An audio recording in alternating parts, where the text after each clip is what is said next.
Entonces, capítulo 2, versículos 1 al 11. En esta mañana vamos a estudiar este texto. Filipenses, capítulo 2, versículos 1 al 11. Pueden ponerse de pie para leerlo o quedarse de pie los que nunca se sentaron. Vamos a leerlo juntos. Dice, por tanto, si hay alguna consolación en Cristo, si hay algún consuelo de amor, si hay alguna comunión del Espíritu, si hay algún afecto entrañable, si hay alguna misericordia, completad mi gozo sintiendo lo mismo, teniendo el mismo amor, unánime, sintiendo una misma cosa. Nada hagáis por contienda o por vanagloria, antes bien con humildad, estimando cada uno a los demás como superiores a él mismo. No mirando cada uno por lo suyo propio, sino cada cual también por lo de otros.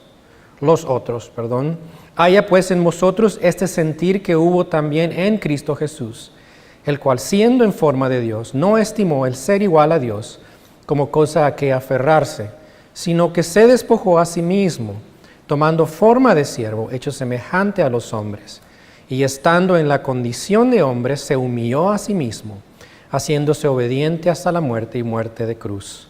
Por lo cual Dios también le exaltó hasta lo sumo y le dio un nombre que es sobre todo nombre, para que en el nombre de Jesús se doble toda rodilla de los que están en los cielos y en la tierra y debajo de la tierra, y toda lengua confiese que Jesucristo es el Señor, para gloria de Dios Padre.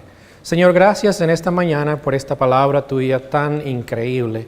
Increíble en el sentido, Señor, que vemos lo que tú has hecho por nosotros y muestra también la base de nuestra unidad en Cristo. Gracias por este texto tan importante. Ahora pedimos que nos ilumines y nos muestres, Señor, la verdad tuya que es aplicable a nuestra vida hoy día como iglesia, para poderla practicar y poderla mostrar al mundo, Señor, que está tan necesitado de la unidad. Pedimos que tú estés con nosotros, tu Espíritu nos enseñe, nos guíe y a la vez nos cambie en nuestra manera de pensar, en la manera de vivir y en la manera, Señor, de que nosotros actuamos en tu iglesia. En el nombre de Cristo, amén. Pueden sentarse. El tema de esta mañana es la unidad en Cristo. En estas últimas semanas ha habido mucha división en los Estados Unidos con la confirmación de un nuevo juez a la Suprema Corte. He estado pegado a los medios de comunicación mirando los asuntos y es muy palpable de que las divisiones aún son más palpables que antes. Lo podemos mirar. A medida que va pasando el tiempo, estamos mirando las diferencias ideológicas entre dos partidos aquí en los Estados Unidos. Y lo que vemos también es que mucho de esto es base a los asuntos morales, las diferencias que hay entre los asuntos morales de cada grupo. Por un lado está la moralidad conservadora, por otro lado está la moralidad relativa, y los cristianos o evangélicos caen en medio de todo eso. Y están en medio de esa división también, algunos por un lado y algunos por otro. Pero lo que puedo decirles esta mañana es que desafortunadamente no va a mejorar. Eso es lo primero que voy a decirles. Y segundo es porque la división es más que superficial, es moral y espiritual, de lo cual hablaremos en esta mañana. Pero sabe, las divisiones no solamente suceden en la política, suceden en la iglesia también. Y de esto se enfoca el texto en Filipenses. Y en el trasfondo nuestro como creyentes de más de 35 años, hemos experimentado también lo que es la falta de unidad en la iglesia. Y generalmente eso se lleva a cabo hoy día en muchas iglesias en la Junta Anual de Negocios. Esa es la infamosa, o como le dicen, la famosa reuniones de negocios. Recuerdo en una ocasión mi esposa, íbamos a la Junta de Negocios en nuestra iglesia. Mi esposa dijo, voy a dejar cociendo los frijoles con fuego lento porque vamos a regresar a tiempo. Regresamos casi a la medianoche, porque las reuniones nunca duraban lo que decían decir que duraban, a una casa bien ahumada, que que duró semanas para que se fuera el mal olor de los frijoles quemados. Y todo fue por esa junta de negocio que muchas veces comenzaban pacíficas y terminaban bastante alteradas. En algunas fui atacado, en algunas de ellas, no era pastor, yo era joven de 20 y pico de años, de hermanos que actuaban también como niños y que actuaban carnalmente. Todo eso obviamente afecta la unidad de la iglesia. Como lo ves, sucede en la iglesia también la falta de unidad. Gracias a Dios que estamos hoy día en esta iglesia, Grace, y en Grace lleva 50 años de ministerio en esta iglesia y créanme, no ha sucedido este tipo de problemas de falta de unidad. Obviamente siempre hay dificultades, siempre van a haber problemas, siempre van a haber diferencias, todos somos diferentes, pero esta iglesia se ha mantenido enfocada en el Evangelio por 50 años. Y eso es algo bueno. Usted es parte de una iglesia. Nosotros, Grace Español, somos parte de una iglesia que realmente ama a Cristo y quiere propagar el Evangelio, que obviamente hay diferencias entre nosotros, pero no estamos en ese sistema de pelear por las cosas que no son importantes. Buscamos la unidad. Y este texto en esta mañana nos va a mostrar realmente lo que significa tener unidad en Cristo. Créanme que si hay algo, aparte de lo doctrinal, que causa problemas a la iglesia es realmente la unidad de la iglesia. Y lo interesante es también que no hay nada que cause más que el mundo rechace a la iglesia que la unidad de la iglesia. Cuando la iglesia no está unida, el mundo no quiere escucharnos. Eso es lo que no entendemos muchas veces nosotros. Aparte de eso, lo que no entendemos es cuando hay desunidad o falta de unidad en la iglesia. No solamente es la reputación de la iglesia que está en, digamos, o está para perderse, es la reputación ¿de quién? De Cristo, porque decimos, yo soy seguidor de Cristo. Nuestro Señor en Juan 17:11 oró y dijo que quería que nosotros fuéramos uno como yo soy uno. La unidad fue algo por lo cual Él pidió. Esa debe ser nuestra oración hoy día, pedir que la iglesia... Y obviamente nosotros como iglesia local representamos parte de esa iglesia que debemos tener unidad. ¿Qué impide la unidad en la iglesia? ¿Se ha preguntado en eso? Pablo nos da una imagen de por qué sucede la falta de unidad en Filipenses 1:17. Dice que había algunos creyentes que estaban predicando a Cristo, pero lo hacían por ambición personal. Y esto estaba causando división en la iglesia en Filipos, el deseo personal, lo que nosotros queremos, los deseos ambiciosos que tenemos, las motivaciones equivocadas, causan la falta de unidad en la iglesia. Otra cosa más que actúa junto con esto es el orgullo, que está atado a la ambición. El orgullo nos lleva a pensar que nosotros tenemos la razón todo el tiempo. Nos lleva a pensar que tenemos el derecho de ser reconocidos. Nos lleva a pensar de que debemos de ser tratados lo mejor posible y que debemos de recibir lo mejor sin importar lo que cueste a otras personas. Pablo comienza el capítulo 2 diciendo, por tanto, vea lo que dice, por tanto. ¿Qué quiere decir eso? Está conectándolo con el capítulo 1, versículos 27 al 30, donde habla de que debemos de combatir unidos por la fe del Evangelio a aquellos que se oponen. ¿Quiénes eran aquellos que se oponían? Eran personas que quizás pertenecían a la comunidad romana, que apoyaban al gobierno romano y se oponían a lo que los creyentes decían. Y Pablo dice, por tanto, porque eso está sucediendo, sus vidas deben demostrar la unidad en la iglesia. Deben demostrar ese amor como iglesia para que ustedes puedan compartir con otros el Evangelio. Y Pablo en los primeros 4 versículos comparte la motivación de esta unidad. Y lo expresa en 4 indicativos que comienzan diciendo sí, de esa manera. Y la segunda parte de este texto enfoca en la unidad, versículos 5 al 11, mostrando a nuestro Señor Jesucristo como el Señor de la iglesia, en el cual toda la unidad se basa. Y recordemos algo cuando leemos este texto, que esto no fue dado para que nosotros individualmente lo practiquemos en la casa. No es la idea esa, aunque se puede aplicar. Pero cuando hablamos de unidad, esa es la unidad en la iglesia. ya sea reunida aquí o fuera en otro lugar reunida. Estamos reunidos en grupos pequeños o en grupos de discipulados o en clases de conexión. La unidad se demuestra en la iglesia y en ese diálogo y esa relación con la iglesia.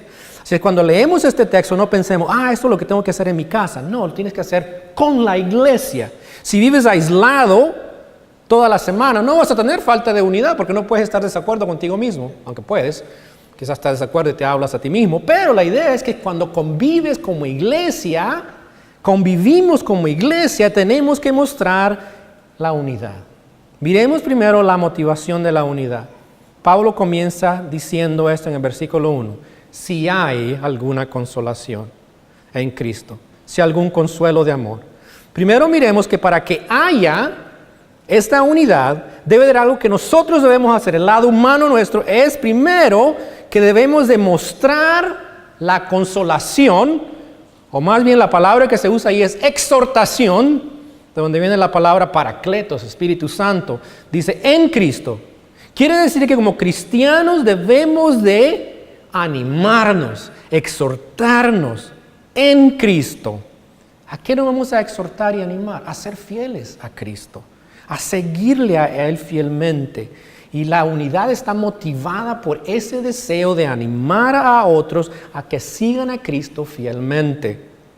Esa es la clase de consuelo que nosotros debemos de dar y expresarlos uno a otros. Esta es la misma palabra que usa en el capítulo 4, versículo 2, cuando Pablo les dice a las dos hermanas que estaban en desacuerdo que deben de animarlas, exhortarlas a que se restablezcan en su relación.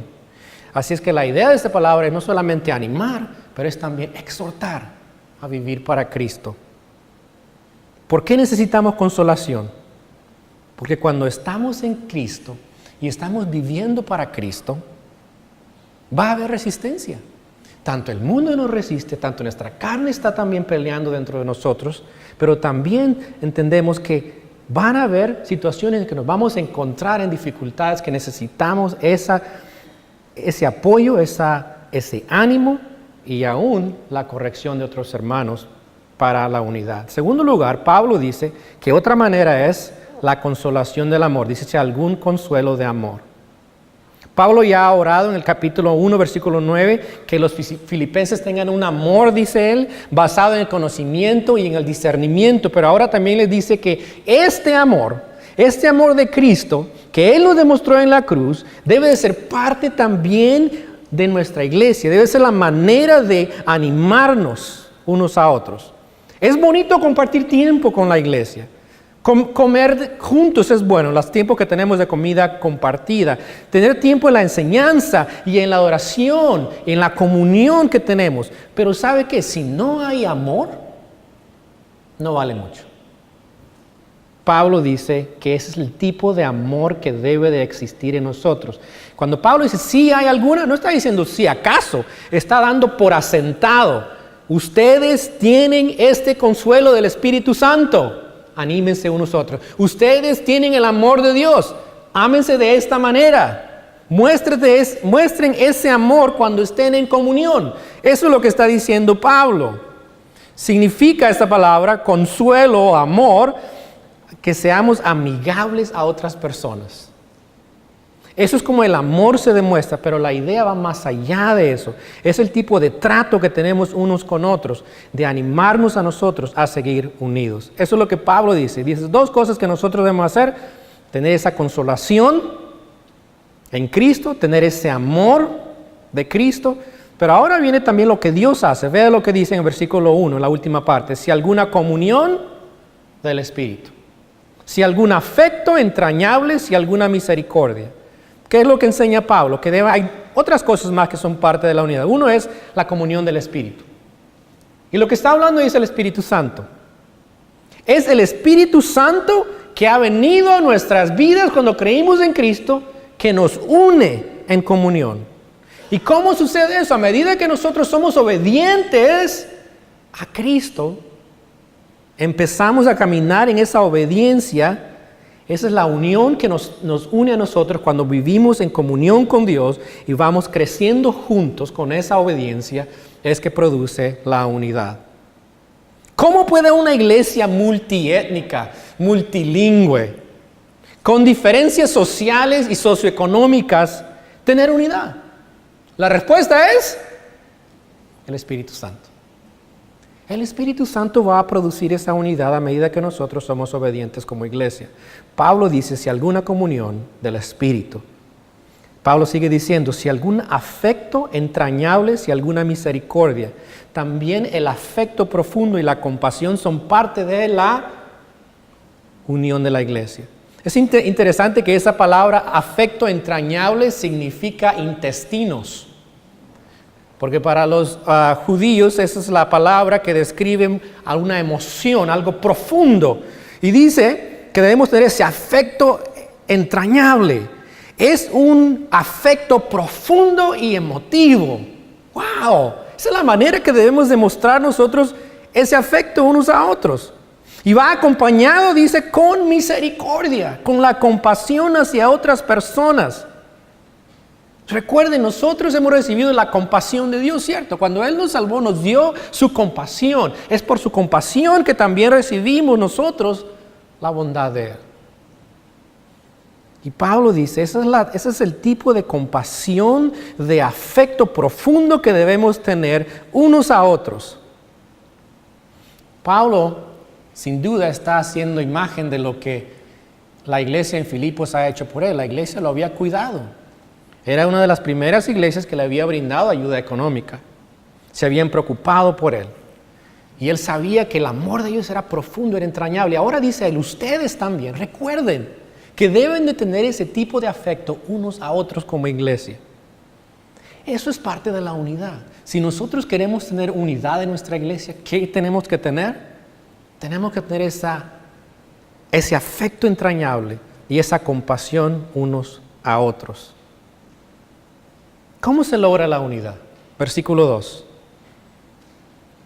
Dice Pablo, completad mi gozo, sintiendo lo mismo, teniendo el mismo amor, unánimes, sintiendo una misma cosa. Ese versículo nos da suficiente para saber qué es unidad. ¿Estamos listos? ¿Cómo se logra la unidad? Primero, teniendo un mismo pensar, un mismo sentir. Dice, sintiendo lo mismo. Es la palabra que usa Pablo en el capítulo 1, versículo 5, y en el capítulo 2, aquí en el versículo 5, dice, haya pues en vosotros este sentir, es la misma, sentir o pensar, la idea es de pensar. Y también la usa en el capítulo 4, versículo 2, que le dice a Evodia y a Sinti que tengan un mismo sentir, armonía, un mismo pensar. ¿Qué está diciendo Pablo? ¿Está diciendo Pablo que todos pensemos lo mismo? No. Está diciendo que nosotros realmente como iglesia tenemos que tener la misma meta, el mismo deseo. ¿Qué es nuestra meta? ¿Qué es nuestro deseo como iglesia? ¿Qué es? Es compartir el Evangelio, hacer discípulos. Para eso nos dejó el Señor.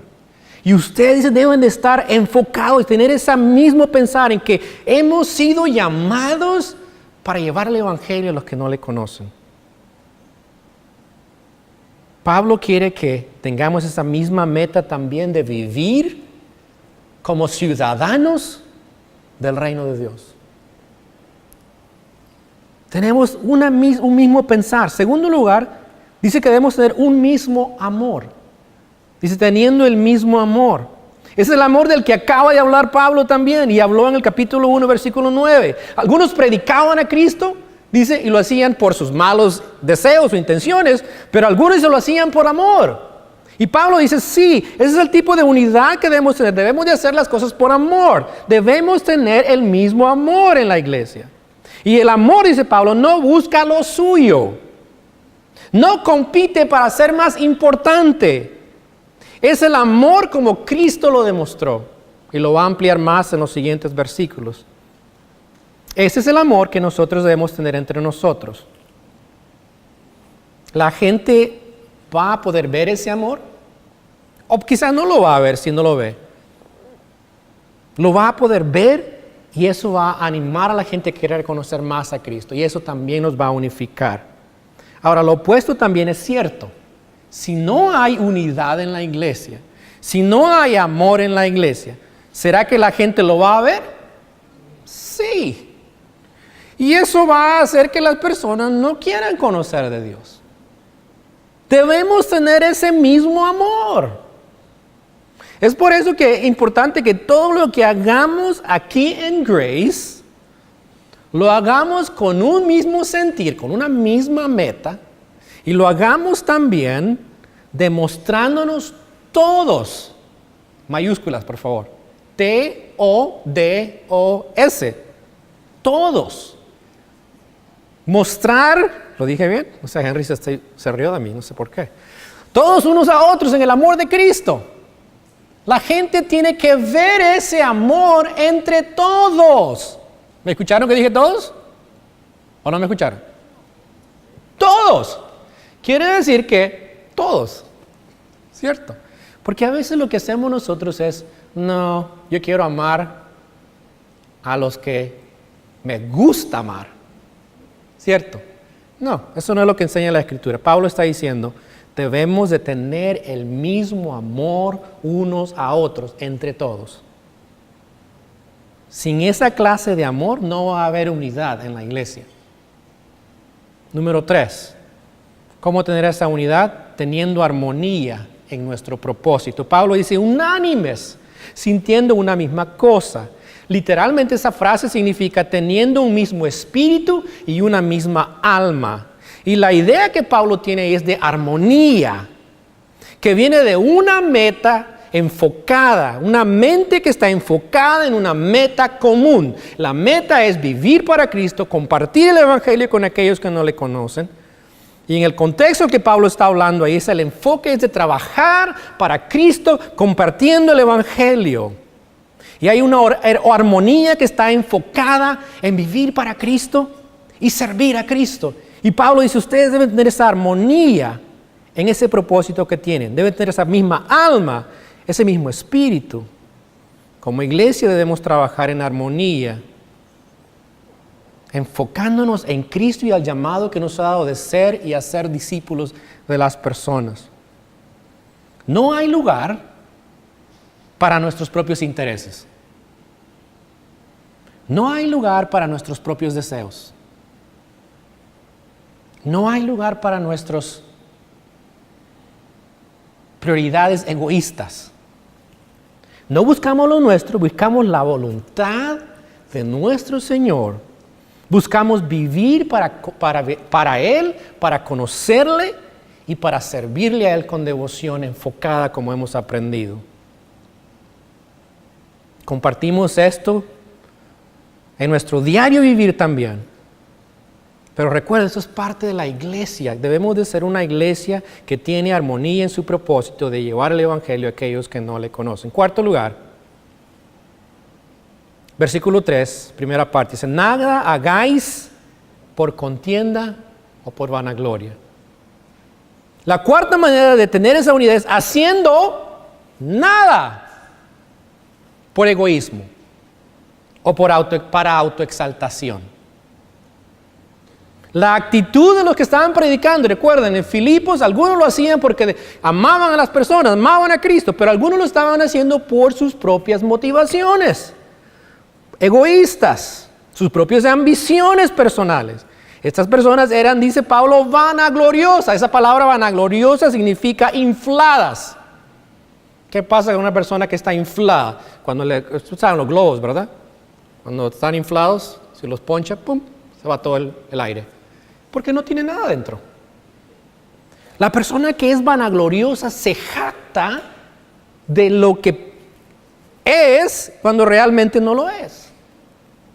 Aparentan una cosa, pero realmente en lo externo lo aparenta, pero en lo interno no está la realidad. Y esa actitud, dice Pablo, no es digna de Cristo. No debe de ser parte de nuestra iglesia. Y como iglesia debemos de tener en mente esto. No es para nosotros exaltarnos a nosotros mismos, no es para llevar a cabo nuestras ideas o nuestros planes egoístas. Pablo le dice, no, ustedes no hagan nada por contienda Es la palabra contienda, egoísmo o para autoexaltarse. Pablo lo va a explicar más en los versículos 5 al 11. ¿Qué significa eso? Así es que sigamos adelante. Quinto lugar, ¿cómo se lleva a cabo la unidad? Haciendo todo, dice, con humildad y deferencia. Dice, antes bien, con humildad, estimando cada uno a los demás como superiores a él mismo. Todo lo que hagamos como iglesia debe hacerse con humildad,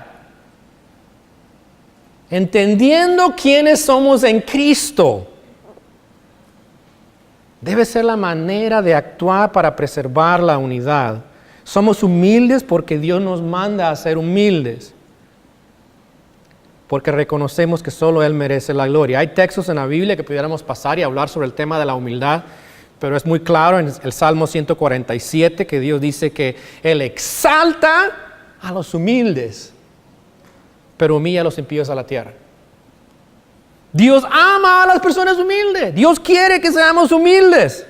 Y Pablo lo va a mostrar con el ejemplo de Cristo, que Dios ama la humildad, Dios honra la humildad. Y en la iglesia dice, debe de haber humildad y deferencia. La deferencia es que yo considero los deseos o lo que otras personas desean antes que mis, eso es deferencia. Considerar, dar preferencia, esa es la palabra que usa Pablo. Estimar. Y cuando habla de la paz, Pablo dice sobrepasa. Esa palabra sobrepasa es la misma aquí que dice que debemos tener. Debemos considerarlos superiores, más altos que nosotros. Debemos de tener ese tipo de actitud, deferencia, considerar, dar preferencia a otros antes de buscar lo que nosotros queremos. El deseo es de honrar, animar, edificar a la otra persona antes que inflarnos a nosotros mismos. ¿Sabe qué? Este es un concepto antiamericano. ¿Usted sabe por qué? En la cultura americana ¿qué es importante? Yo soy importante, denme la atención, por favor. Esa es nuestra cultura americana. Yo soy más importante. Yo merezco esto. Yo merezco lo otro. Y Pablo dice, no. Antes bien, con humildad, estimando cada uno a los demás como superiores a él mismo. Pablo dice, no. En la iglesia, para que haya unidad, debe de haber altruismo. ¿Qué quiere decir? Que yo me intereso por otras personas y no solamente en lo que yo quiero. Claro que hay cosas que a nosotros nos interesan, pero no son superiores a los demás, y yo aprendo que debo de dar a otros antes de yo primero recibir. Eso es lo que queremos aquí en Grace Español, y nos proponemos a cumplir, hacer las cosas con humildad y con deferencia, considerando a otras personas antes que a nosotros. Pablo ahora nos va a llevar, versículos 5 a 11, al enfoque de la unidad. Esta parte es tan importante, y realmente dedicar 10 minutos no es suficiente. Podríamos dedicar horas hablando de este texto, los versículos 5 a 11, porque Pablo va a mostrar lo que se ha llamado himno de Cristo.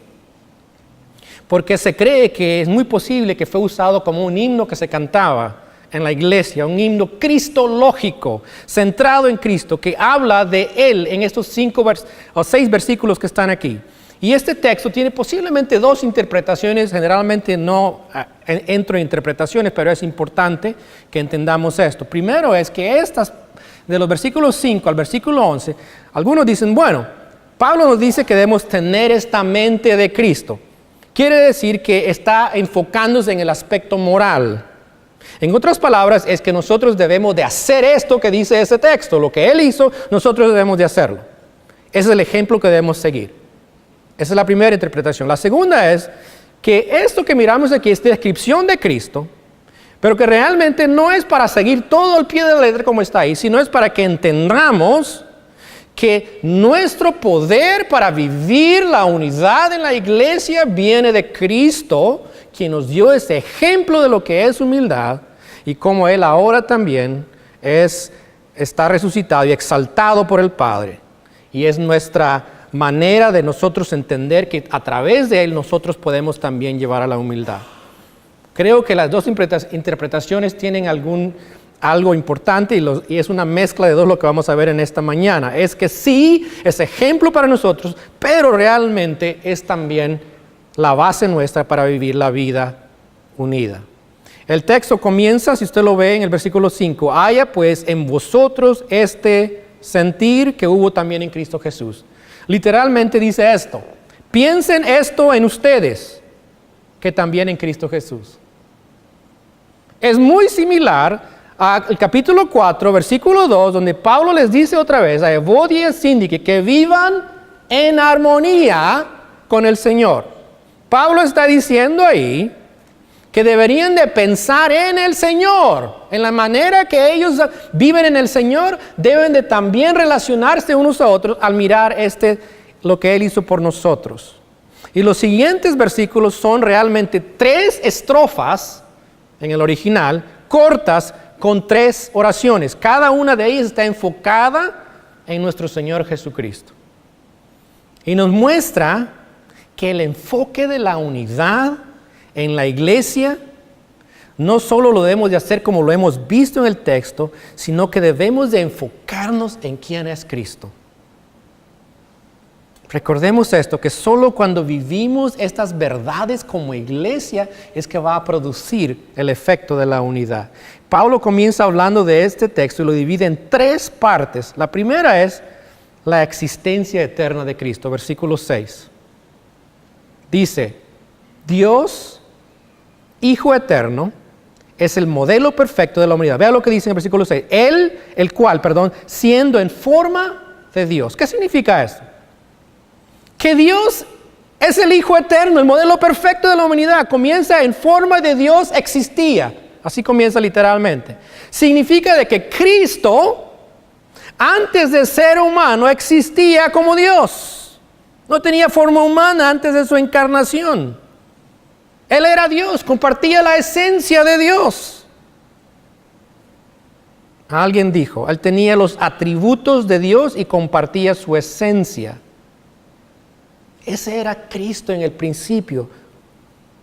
Era Dios. Hebreos 1:3 dice que Él es el resplandor de su gloria y la imagen misma de su substancia. Esto era en el principio, antes de humanarse, antes de hacerse hombre. Él existía, era forma de Dios. Era igual a Dios.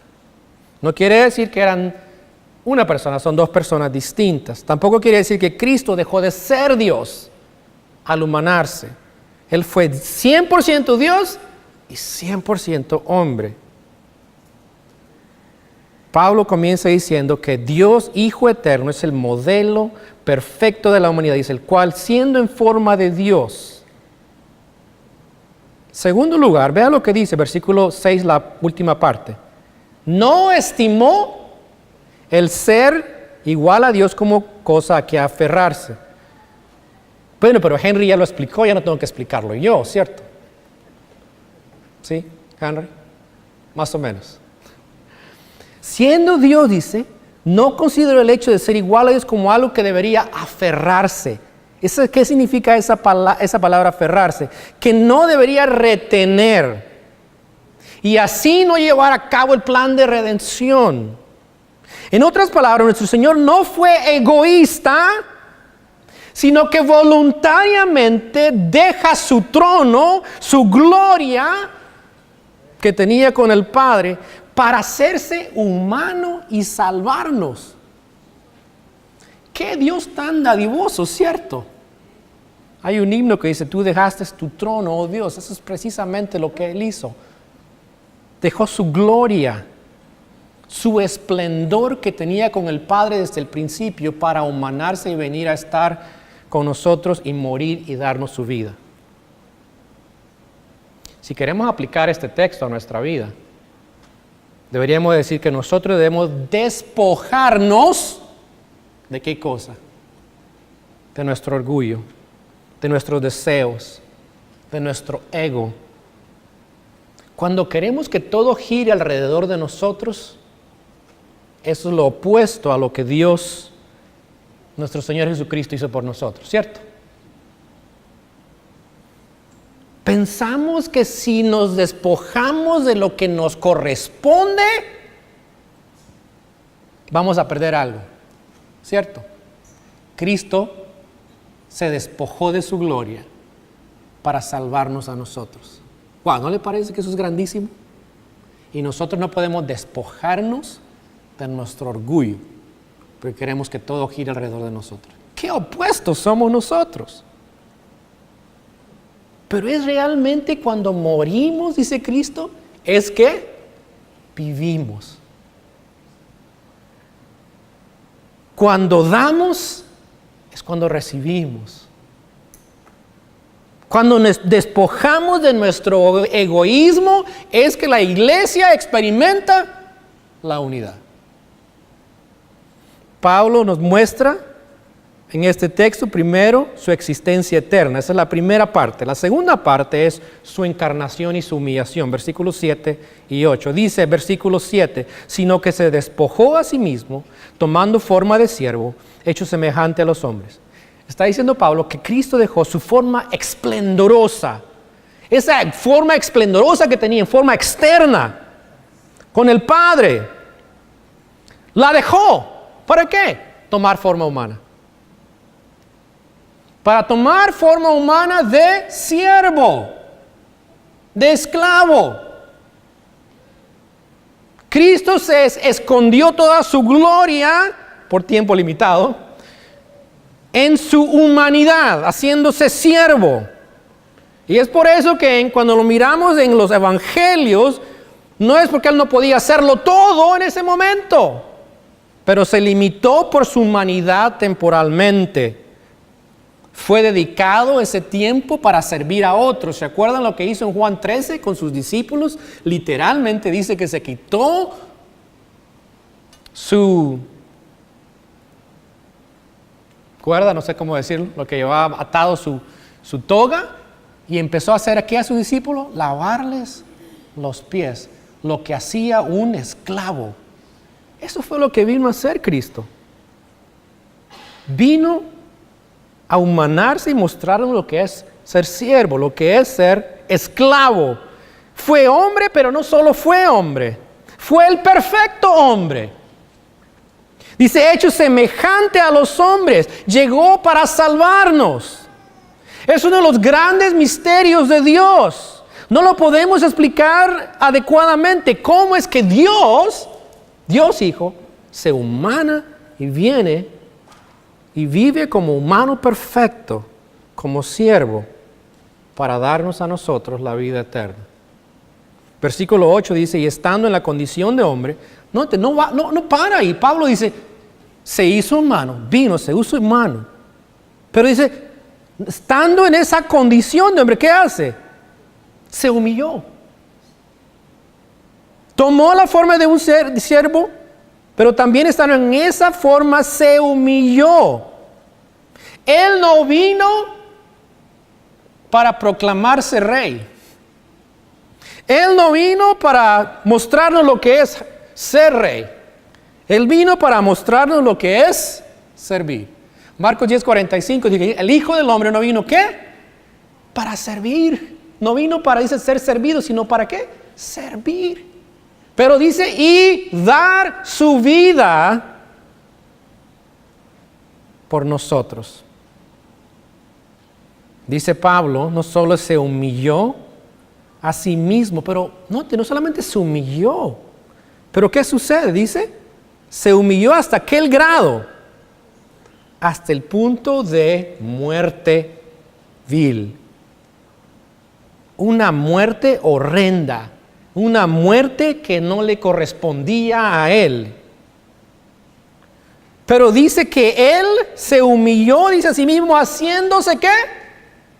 Obediente. Note lo que dijo, obediente hasta la muerte y muerte de cruz. Dice que Hebreos 5:18 dice, aunque era hijo, por lo que padeció, dice, aprendió la obediencia. Como humano tuvo que aprender, someterse a la voluntad del Padre, que era ¿qué? Morir por nosotros. En Lucas 22:41 al 42, Él ora y dice esto, Padre, si es tu voluntad, aparte de mí esta copa, pero no se haga mi voluntad, sino la tuya. Y en Juan 4:34 dijo él, mi comida es hacer la voluntad del que me envió y llevar a cabo su obra. Su muerte fue el acto supremo de sacrificio, no solo para cumplir la voluntad de Dios, sino para rescatarnos a nosotros de nuestros pecados. Es esa clase de amor, esa muerte sustitutoria, si es que se puede decir así, o que nos ha sido nuestro sustituto, porque Él muere a favor de ¿quiénes? De nosotros. Antes que aferrarse, ser igual como Dios.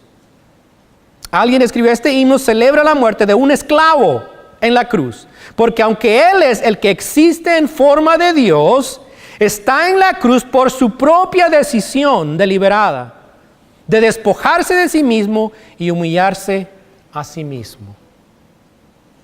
Pablo dice en el versículo 9, por lo cual, desde este punto ahora vamos a mirar a Cristo no ofreciéndose ni humillando, sino al Padre actuando, diciendo, por lo cual Dios, ¿qué hace Dios? Dice, le exaltó hasta lo sumo. Dios le exalta porque se ha humillado. Su humillación ha sido reconocida y ha sido terminada. Y ahora Dios lo pone en alto y en un puesto supremamente alto. Es la idea ahí, que nadie puede tener esa posición. Y le da un nombre, dice que es sobre todo nombre. Pero no te dice Pablo cuál es ese nombre hasta el final. Lo está dejando como hasta el final donde él va a decir, este es el nombre que Dios le ha dado.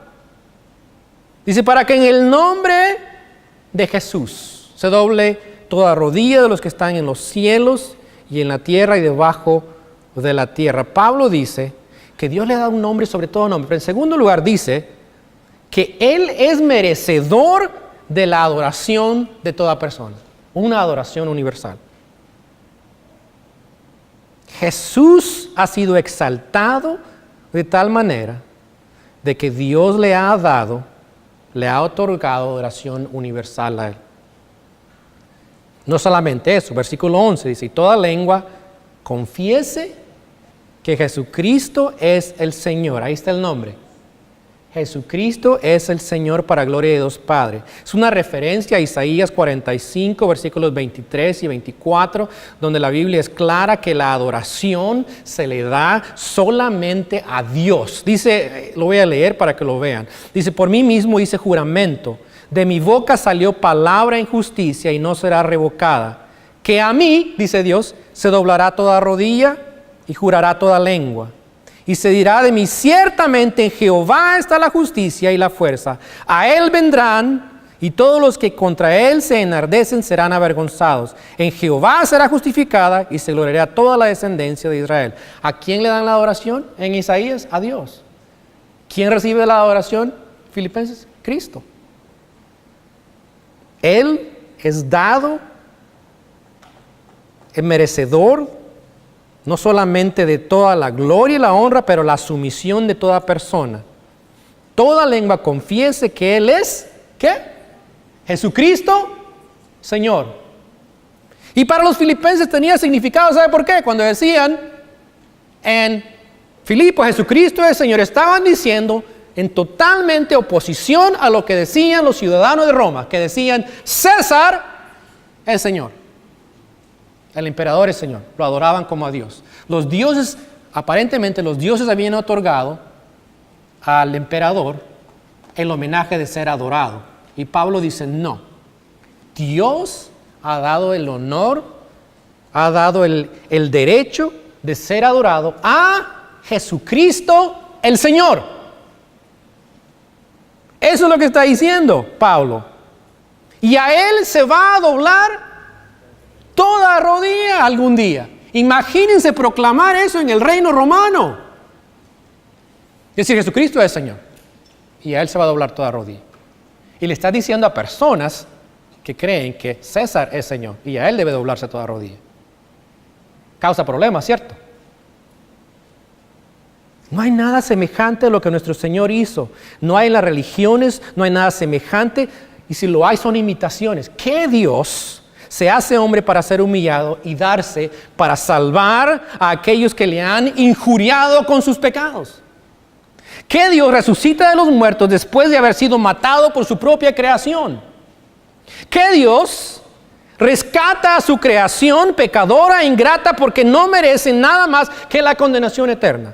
¿Qué Dios es declarado Señor del universo, merecedor de toda adoración? ¿Qué Dios nos ofrece parte de su reino glorioso por toda la eternidad? Ninguno. Jesucristo es Señor.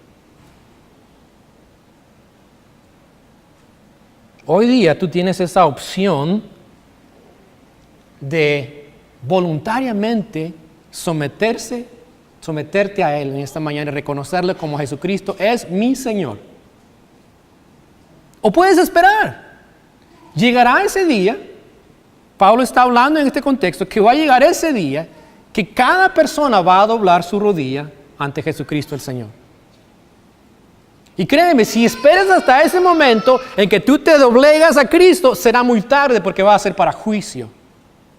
Él te llama hoy día a doblar tus rodillas y rendirle a Él el homenaje de Señor. Él te pide que te arrepientas. Él se despojó mucho para salvarte, pero no quiere que sigas aferrándote a tu orgullo cuando deberías inmediatamente doblegarte a su señorío. Como iglesia tenemos que entender que el Señor de la iglesia es ¿quién? Jesucristo. Y que la unidad viene cuando nosotros realmente como iglesia nos sometemos a su señorío. Hay algunas preguntas ahí que puse acerca de hacer inventario de nuestra iglesia. Las puedes mirar más adelante en el internet y las puedes leer. Señor, gracias te damos en esta mañana por la palabra tuya. Reconocerte como nuestro Señor en nuestra vida. Como iglesia, tú deseas que rindamos el honor, la gloria a ti. Y no hay palabras para agradecerte lo que tú has hecho por nosotros. Qué increíble sacrificio.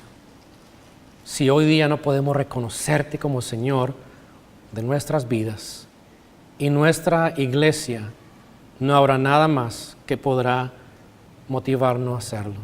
Pedimos, Señor, que tú hagas la obra en tu iglesia para que haya esa unidad que merece la gloria y la honra que tú nos has dado, Señor, a través de lo que has hecho por nosotros. Y esa gloria te merece a ti, esa honra es para ti, Señor, en esta mañana. Gracias, muchas gracias por salvarnos y redimirnos. En el nombre de Cristo, amén.